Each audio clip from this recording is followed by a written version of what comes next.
కరాచీ హల్వా. దీనికి కావాల్సిన పదార్థాలు ఈ కప్పుతో 1 కప్పు పిండికి 2 కప్పులు వాటర్ పోసుకొని కలుపుకున్నాను. ఇది కార్న్ ఫ్లోర్, 2 కప్పులు పంచదార, నెయ్యి, జీడిపప్పు, యాలక్కాయలు ఇంతవరకు. ఇప్పుడు దీంట్లో పంచదార, నేను 1 అరకప్పు బెల్లం కూడా వేసుకున్నాను రుచి కోసం. మీరు కూడా వేసుకోండి, లేదంటే పంచదార అయినా వేయవచ్చు. వాటర్ పోసుకోవాలి.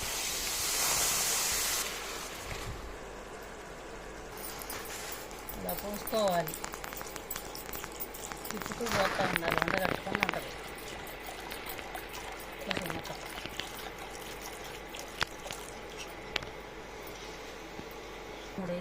నెయ్యి వేసుకుంటున్నా 3 స్పూన్లు.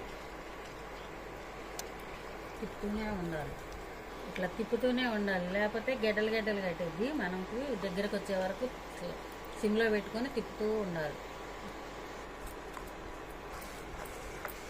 5 స్పూన్లు నెయ్యి వేసుకున్నాను.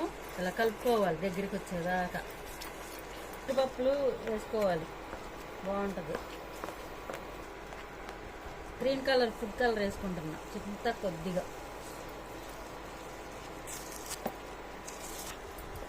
వచ్చేసింది.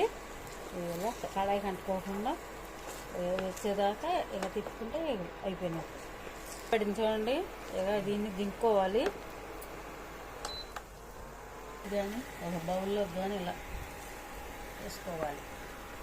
ఇది ఆరిన తర్వాత మనం ఏ షేప్లో కావాలంటే చాకుతో కోసుకుంటే ముక్కలుగా వస్తాయి. రెడీ అయింది.